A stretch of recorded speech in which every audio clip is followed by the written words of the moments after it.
What's up, guys? So I have a little issue. I picked up this radio. It's a Realistic or Radio Shack Pro 2006 scanner. And I ended up getting it for 20 bucks. But it has a little problem.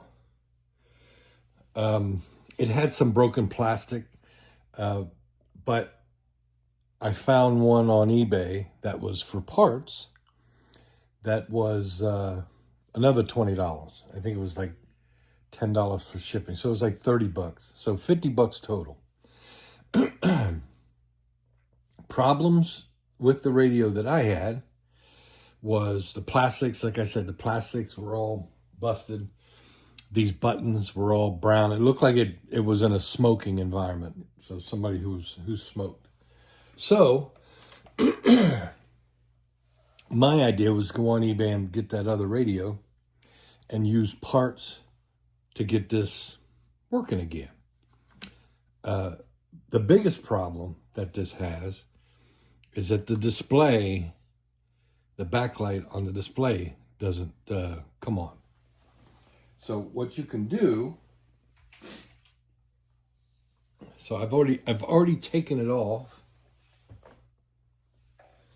This is the backlight, and it literally slides right inside here. There's some foam, just like that. And these two wires, they're really, really thin connectors, solder onto the board. So all you got to do is just desolder these. This was from the bad radio. It did have a good backlight because I was able to turn it on, but the scanning didn't work right. There was some problems with the buttons, but the backlight worked. So I used the buttons, the plastics, and I think one of the connectors also. But I pulled this off, and I'll show you how to take this off. I desoldered these two wires, and then underneath here, on this side right here, and I'll show you when I do this one, there's like a little layer of glue. And you have to take, I used one of these little X-Acto knives. It's from Hobby Lobby. And you got to kind of get in, and you have to really be careful because you don't want to gouge into the backlight. I think it's like an luminescent display or something like that. It's just a backlight. And then you have to kind of get this right in to separate where the glue attaches. And I'll show you that in a minute. But once you detach that, and you have these two wires done, you just push from this end to get it to come loose. Then you can slide it out. Once you get that out, set it aside. But I'll show you, to get the covers off, you just take 2 screws up here, 2 screws down here, and then lift the cover and pull it off. The top cover has a speaker that connects to this connector right here. Then you go ahead and disconnect these connectors here. You don't really have to pay attention or mark them because they pretty much, when you put everything back together, they lay right where their connectors are. So you don't really have to worry about it. You have one right here that goes between here and connects. It's really hard to get down, but just kind of wiggle it, hold the wires and wiggle it back and forth. And then you can pull it out. And then you have a big one right here. If I can get it all. There we go.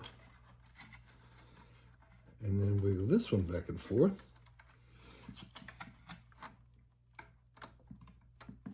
Just come on. You just got to be careful because you don't want to pull on the wires too. You want to try to get to the connector as much as you can and not pull on the wires too hard. So we got that off. Flip it around. You have two shielded grounds. There's one here and there's one here. And then you have this connector right here. Pull that off. This one here has a little clip that holds on to a wire. There's a gray wire right here. You don't have to disconnect this gray wire. Actually, you can. It's soldered on the board. But you just got to take that grounding shield off and then get the other one. I usually do this. I'll do this before I take the screws off. Now, once you have all those wires disconnected, you have two screws here and two screws on the other side. Then you should be able to just, oops, this thing's falling down. You should be able to just go ahead and pull this out and separate it from the chassis. So, chassis aside. So now we need to separate the board from this piece of plastic. So the first thing is take these two knobs off. One of them's kind of tough. And then because the board is soldered to a grounding, there's a little grounding strap that goes back behind these two knobs. You go ahead and take a little needle nose and loosen these up.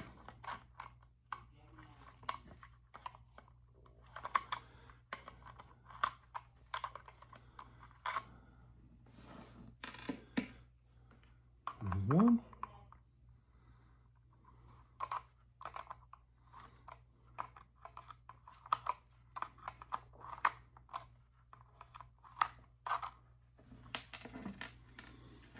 And there we go.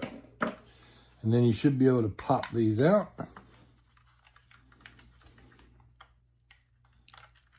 Kind of wiggle them a little bit. Come on, get on out of there. There we go. And then just take these and set them aside. There's the speaker or the headphone jack that's plugged in right here. You can just leave that there and just set it aside. Then you have 6 screws, 2 here, 2 in the middle, 2 on the end.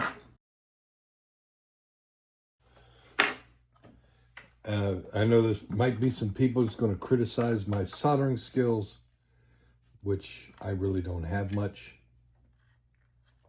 But I'm not pretending to be somebody that I'm not. So it has a little connector here. This connects to the button pad that's screwed onto the plastic. This connector here, just take a really small screwdriver in this corner and start prying it up until it comes up enough where you can pull the whole board out. Set this aside. And now, here's my display. And if you look, so here is the display. And if you look under the display, right in that edge, you see that white paste that's up in there. I can do it from over here, maybe. I don't know if you can see it. There it is. It's right under the board. It's the only place that it has anything that holds it. The other side doesn't have anything. It's just right there. So what you have to do is get a knife. And like I said, you got to be careful. put the sharp end away from the backlight. And then all you want to do is you want to try to, I don't think I'm going to be able to show you this, but this stuff is pretty fragile over time. So you just want to kind of go and peel it up.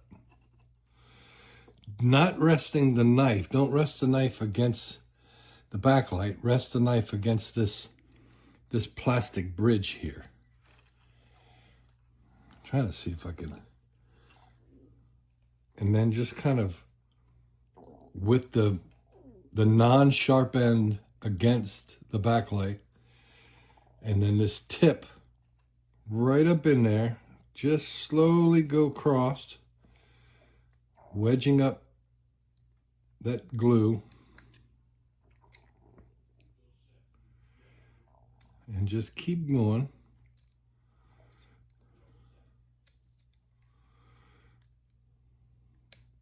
So you can see that see if I can get it. You can see that I've been picking it up off of the plastic. You just have to be careful not to get on there, and also be careful that you don't cut into the board. So once you get one side, flip it over and try to get the other side.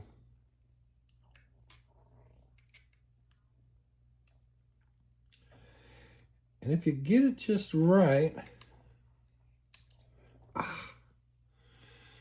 you get the whole piece of glue that comes out. And if you look,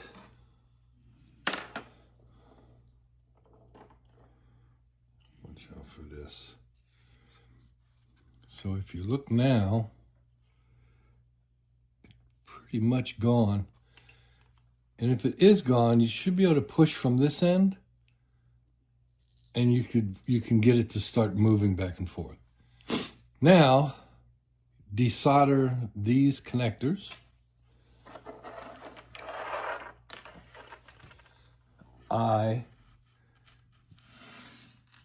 use for small jobs, I use a little propane or butane soldering gun. This is a Electro soldering. It's pretty cool. It just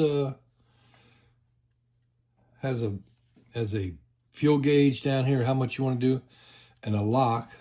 And all you do is you just lift up this tab. It's a quartz igniter. There it goes. You'll see it start to glow. You hold it down for a little bit. Click this over the lock.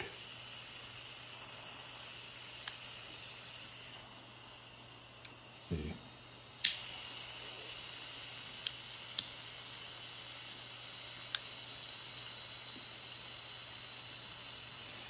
You got to keep it until it stays lit.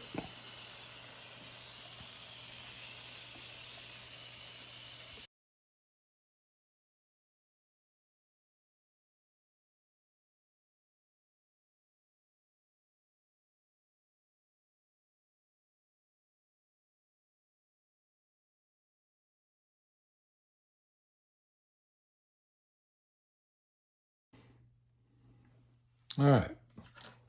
It's a lot of solder on it. Should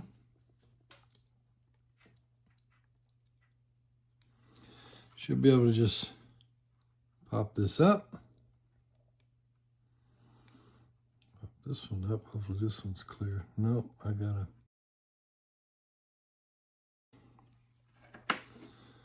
Yeah, I should be able to pop this one up. Pop this one up. Once you get those two legs free, push from the back, and this should slide right out. Then we'll take the known good one, slide it in. There's a piece of foam in the middle that you gotta watch out for. Slide that all the way up in there. Then you have to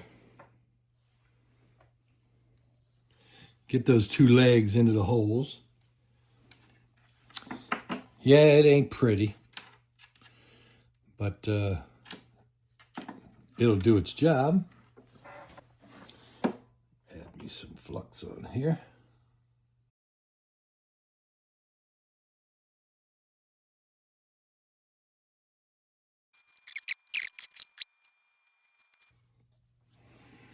There you go. How's that? I know a lot of you electronic guys are like, probably gonna cut me up. I know it sucks, but as long as it does the job, that's okay with me. So, let's get our cover back. Get this mess out the way.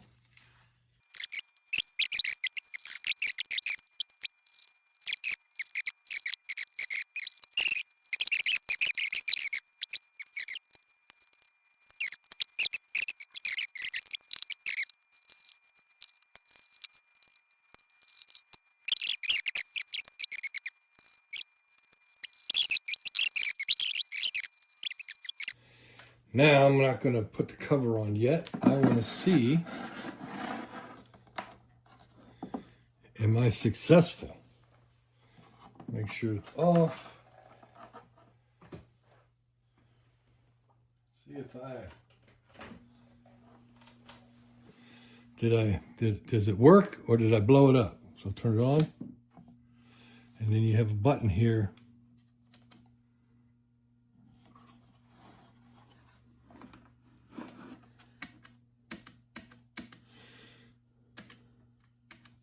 Oh, it's working.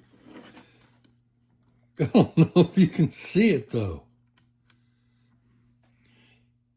I'm gonna see if I cover it up. Not very well.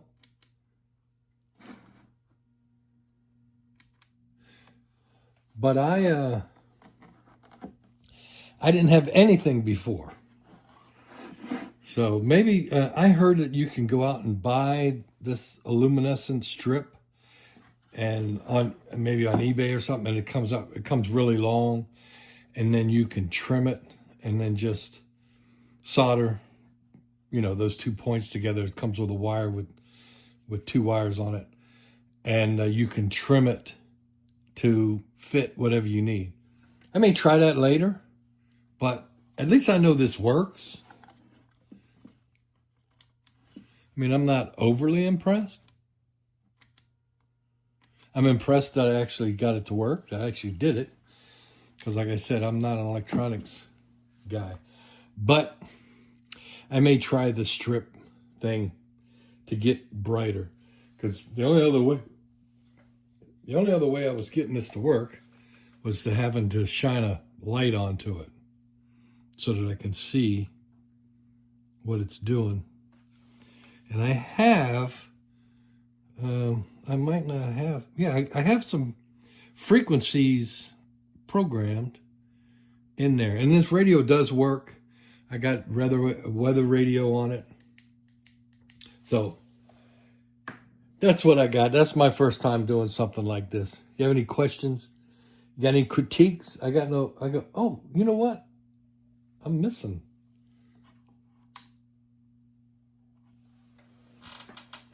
I missed a connector.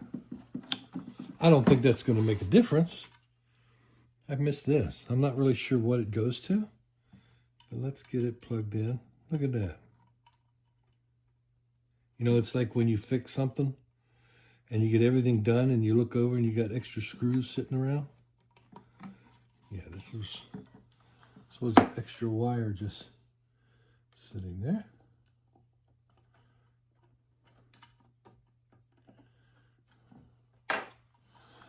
Not really sure what this was, but I don't think that's going to make a difference. But who knows?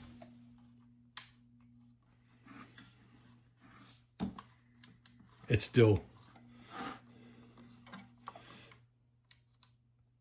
just as dark. But I don't have an antenna on there. But anyhow, like I said, any critiques, I don't have a problem. I'm going to try that luminescent strip. But hey, subscribe. Tell me what you think. Have a good one.